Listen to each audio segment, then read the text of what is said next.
Hello, hello, hello, hello. We have very modest goals today in class. We're probably going to be able to knock off a little bit early. Before I get into new material, it's not even really new material, it's just kind of peddling on the old stuff a little bit. Before we get into that, is everybody clear about argument analysis number 1, which is due Friday midnight? Is that what it is? Friday before midnight? We're clear that this assignment has 3 major parts.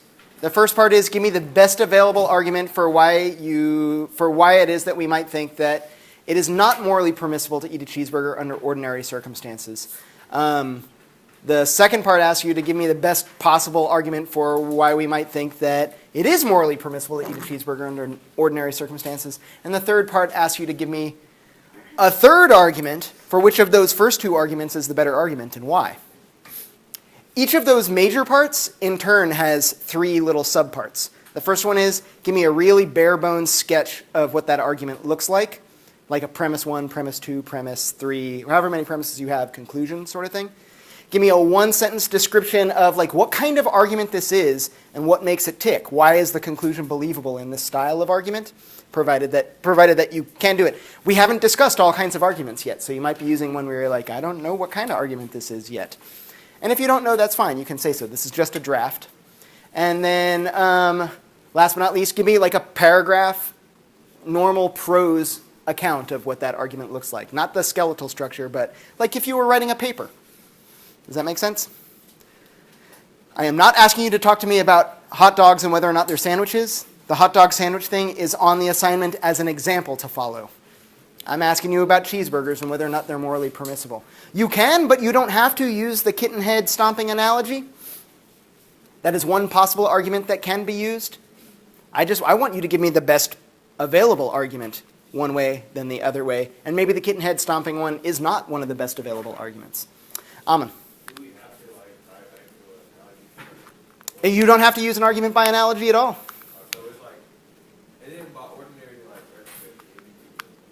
Ordinary circumstances, I mean, you're not starving to death, and the cheeseburger is the difference between whether or not you starve to death or not. We're talking about not a case where the cow is trying to kill you, and you have to kill it first in order to save your own life, and then once you've done that, there's just a carcass, so may as well eat it. We're not talking about scenarios where somebody has a rare medical disorder where they have to eat cheeseburgers or they're malnourished. I'm talking about most cheeseburger eating experiences in the United States today. Think about, if you do eat cheeseburgers, think about the last time you ate a cheeseburger. That's the sort of circumstance I'm thinking about. Yes? I believe the deadline for that was Friday at 12 a.m. Does that mean for the morning of Friday? It's Friday 11:59 p.m., I think, which is just before midnight. And you don't want to wait till then, right? You don't want to be cutting it that close on Friday night. You want to be out doing Friday night stuff, stomping kitten heads and whatnot, fun things.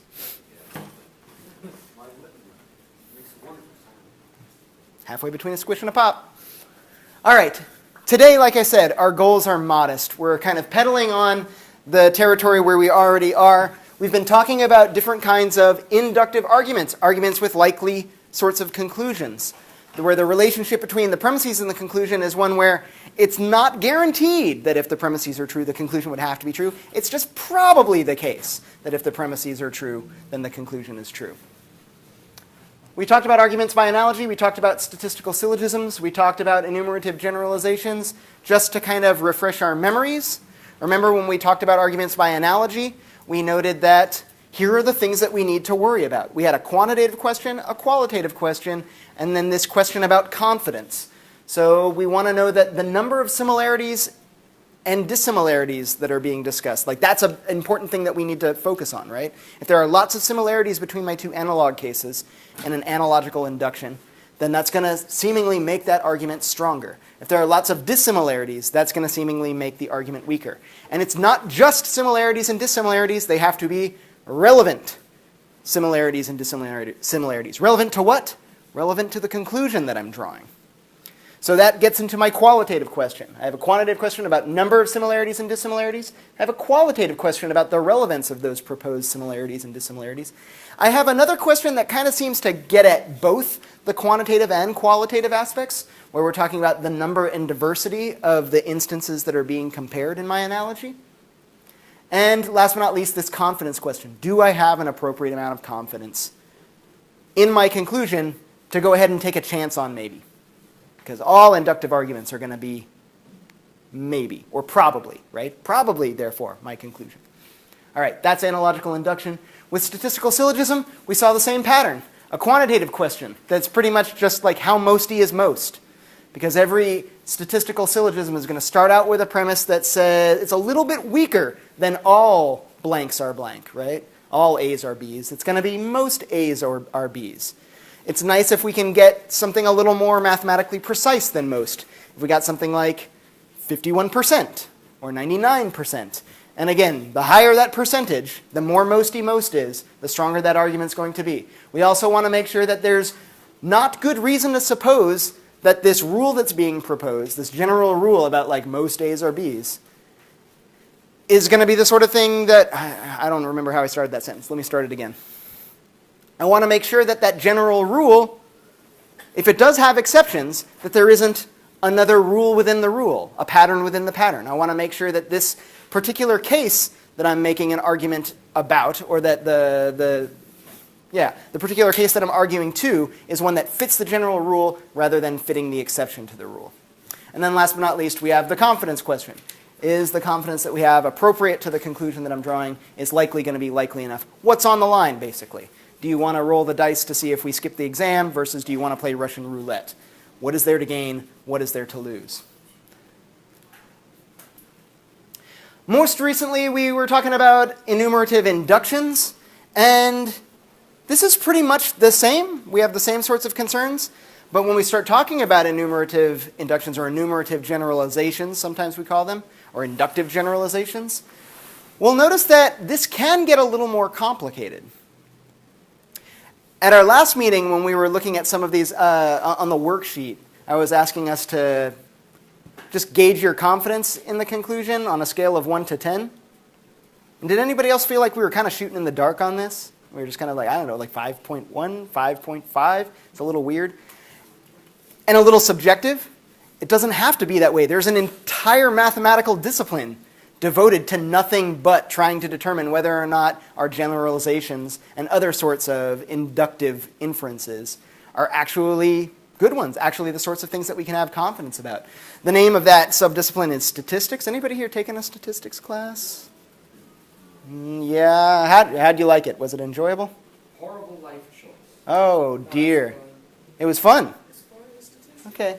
Yeah, statistics. I mean, there's a lot of things where you don't even have a really set answer. You just throw in a dart. You know? Oh, that's not statistics. I don't know what statistics class you took. There's like a range of correct answers. Sure, or we could say there are a range of correct answers, and we can mathematically determine how confident we are that our answer falls within the range. Yes. Right? It's really it's fun, but it doesn't always make sense. It's the sort of thing that works really, really well. If you're wondering about like enumerative inductions, it kind of seems like we're playing a little bit of a guessing game with how confident we can be in them.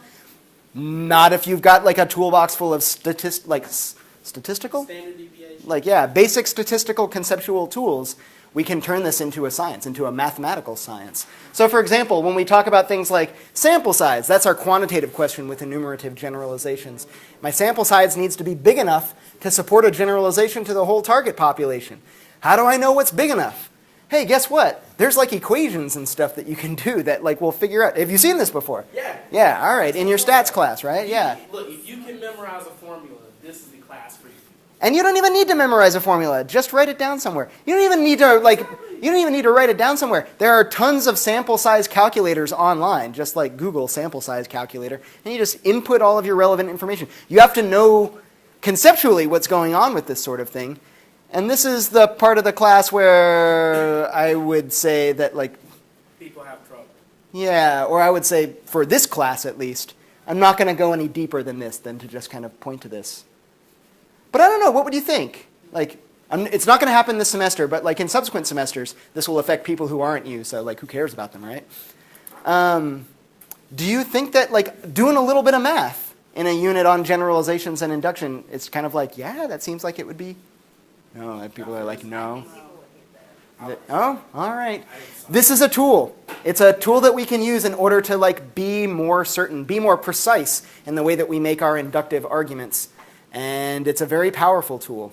If you go into a stats class thinking that like, I want to be able to make better generalizations, I want to be able to make better inductive arguments, maybe it won't seem quite so painful. Maybe it might seem a little bit more interesting.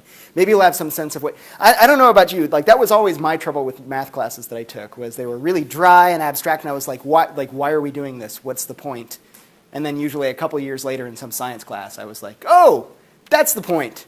That's what you do with that. Well, yeah. It's fun because you actually can, I mean, like, you don't do this in real life, but this is like the type of... Lots of people do this in real life. Like, this will affect you every day. Yeah. Statistics affects everybody every day. You know, that's not, You might not be doing it. If you teach, like, if you actually take a calculus class, how much of that are you going to use in the real world? Depends on what I do. If I'm going to calculate compounding interest, how much maybe how I'll... much is the average person, the confidence level of 80% going to use that? I don't know. Good question. Maybe if more people knew calculus, more people would use calculus. Maybe if more people knew statistics, more people would use statistics. Maybe if more people knew statistics, they wouldn't necessarily use it, but when they saw somebody else use it, say in a news article, they wouldn't be mystified by People it, use right? statistics when they look at the line for a basketball game. Perhaps. Gamblers. Gamblers are like really big on statistics, right? Your odds of winning versus the odds Yeah, or good gamblers at least are really good at statistics. This is why every couple of, like, every decade or so, there's some little cluster of like mathematics students from like MIT or something that go out to Vegas and break some casino, and then there's a whole big story about it. So I'm not going to ask you to do any of this math, but like here are some of the concepts that are important to think about when we're talking about this. We have some sort of question about like how big does my sample size need to be if I'm generalizing to a certain target population.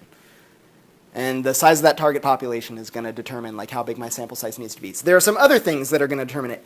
What sort of confidence am I expecting in my answer? It's never going to be 100%. And I can have, if I have a smaller sample size, I can get away with that if I don't need to be as confident, right? If I want an 80% confidence, I can get away with a smaller sample size. If I want a 95% confidence, I'm going to need a bigger sample size. And also, there's usually, we're talking about some sort of margin of error as well. We're not expecting that I'm going to hit exactly what my conclusion is, like dead on the money every time. I might be off by a little bit. And we have some tolerance for that usually. If we're talking about something like predicting who's going to win an election, we're not necessarily just saying like, oh, is this person going to win or is this person going to win? Usually we're trying to predict by how much will they win. And there's a little bit of a margin of error there, plus or minus 2 or 3 percentage points. And then we have some kind of confidence report with it too. There's an 80% chance that it's going to fall within this 2 or 3 percentage points, or a 95% chance that it's going to fall within this 2 or 3 percentage points. So for example, and you would be like, astonished at how small your sample size needs to be in order to make it representative, provided that your sample is truly random. Any guesses? This was in the reading, by the way. Any guesses? How big does a sample size need, a truly random sample need to be in order to generalize to all Americans? Ballpark. How many Americans are there? Yeah, like at least a dozen, right? 319 million. Somewhere in the ballpark of 319 million and one. All right. A baby was just, somebody just died. Back to 319 million. All right. So 319 million Americans, give or take. If I wanted to get a sense of what all Americans thought, let's say I wanted 95% confidence. There's a 95% chance that like my guess about this is going to be right. How many Americans should I survey in order to get a sense about this? What do you think? 100? More than 100? Raise your hand if it's more than 100. Raise your hand if it's more than 1,000. Raise your hand if you think it's more than 2,000. Raise your hand if you think it's more than 5,000. Raise your hand if you think it's more than 10,000. More than 20,000? More than 1 million?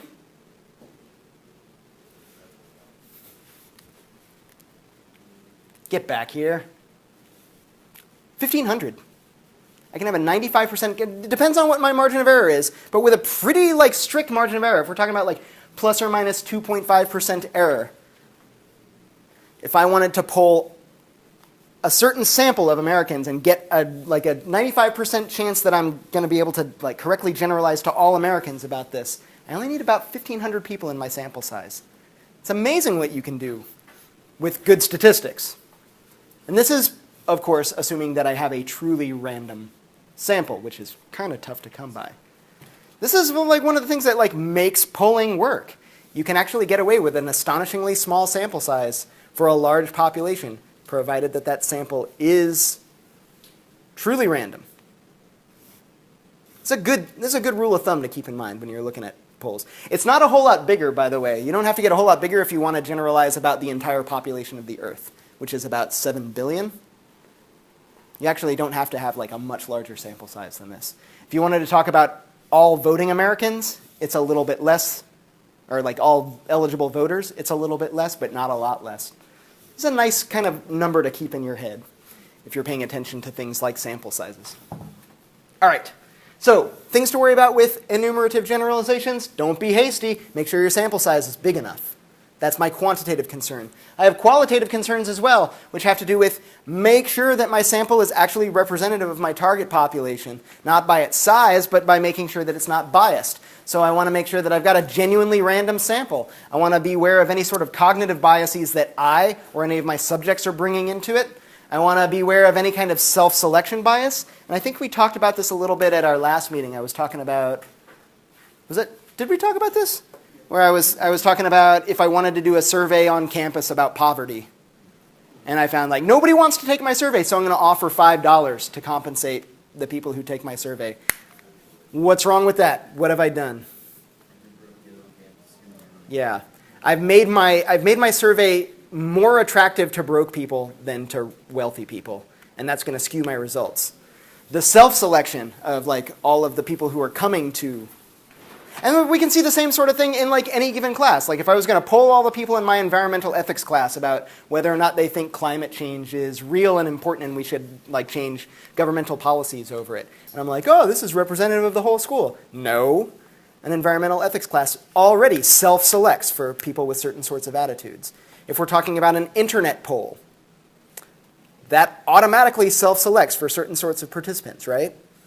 The very, very old and the very, very young are not going to participate in an internet poll. And that internet poll is on a particular website, which is probably going to already select as well for different sorts of people. And only a certain kind of person takes an internet poll in the first place. So these are not reliable, and it has nothing to do with how many people chime in. It has to do with the selection bias for the sample population. And we want to be aware of things like loaded questions in our polling as well. I don't want any push polling where I do things like ask somebody, what was the question that we were arguing about before class? Yes or no? Yes or no. Yeah, it's a simple yes or no question. Are all women crazy? Right or wrong? It's Yeah. yes or no. And those aren't the only two options, right? Or we can have questions like, do you think it's a problem that the president is handling his job very, very poorly? That's a loaded question, right? You're asking people to say yes or no, but it already assumes that the president is handling their job very, very poorly. So beware of these sorts of things. These are my qualitative concerns. And then last but not least, I have that question about confidence. And again, stats comes to my rescue here. I can figure out with some numerical precision what sort of confidence I have in this generalization. And now I need to ask myself, is it worth it? And like I said, gambling examples. When I said before, how would you feel if we did a little bit of math in this class and everyone was like, no. What if it was gambling? What if we just had a day where we just played dice all day long and tried to figure out how much should you bet? We won't do it this semester, but because we got to move on. I have a certain plan already, but I want to bring more math into this class. Just because it's a tool. It's a tool that we can use to do this stuff better. It hurts when you're not good at it. You get better at it by practicing. All right, so those are our three kinds of inductive arguments that we've been talking about. We've got a worksheet here today. We got a worksheet every day. We got this worksheet today, though. And this worksheet that we've got today is really just asking you to identify which of these three kinds of inductive arguments is being made in the argument that's given. And here's a little trick. Based on what we've discussed about them so far, you might be able to identify these different types of arguments whenever you see them, but just in case you're having a little bit of trouble, here's something that will help you discriminate. For example, whenever I have a statistical syllogism, note that that is an argument that argues from a general rule to some particular case. Do you understand what I mean when I say that? So for example, most ravens are black. Todd is a raven, therefore Todd is black. Probably. What's my general rule? No, not Todd's a black raven. That's not a general rule. That's a statement about a particular case, the particular case of Todd. Most ravens are black. That's my general rule, right? Or if I said 57% of ravens are black, or 95% of ravens are black, that's my general rule. And a statistical syllogism always argues from the general rule. The general rule is somewhere in my premises, and my conclusion is a statement about a particular case where I've applied the general rule to that case.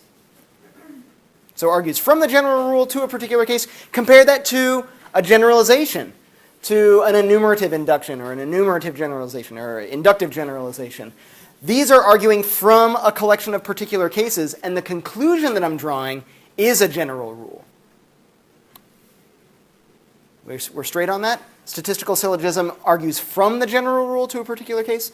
A generalization argues from particular cases to the general rule. So the conclusion in any kind of enumerative generalization is going to be a general rule, something more general than any of the particular cases in my premises. An analogical induction does something slightly different. It doesn't deal with general rules at all. It manages to go around the general rule. Instead of arguing up from particular cases to the general rule, or down from the general rule to particular cases, it goes sideways.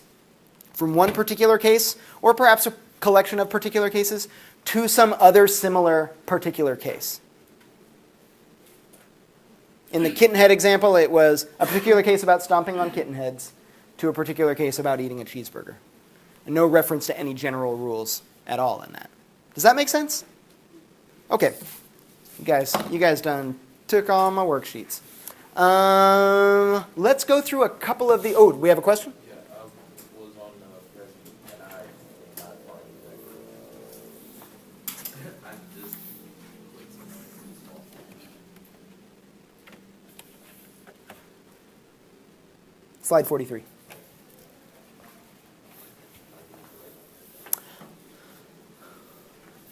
Mind if I take a peek at that? Sure.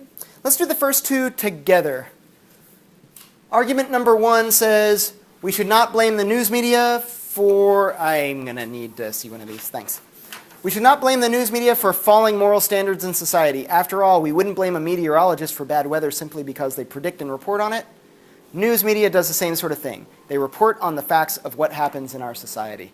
What do you think? Of these three options, does that seem like a statistical syllogism, an enumerative generalization, or an analogical induction?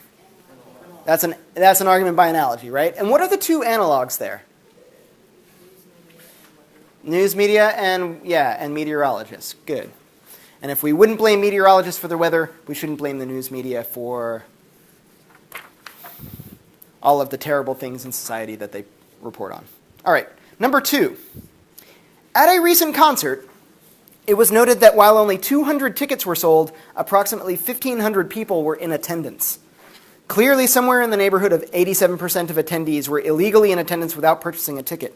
The concert operators reasoned that this means that it is very likely that any random chosen concert attendee did not purchase a ticket, and accordingly, they decided to sue a random attendee for non-payment of the entrance fee. That's an interesting case.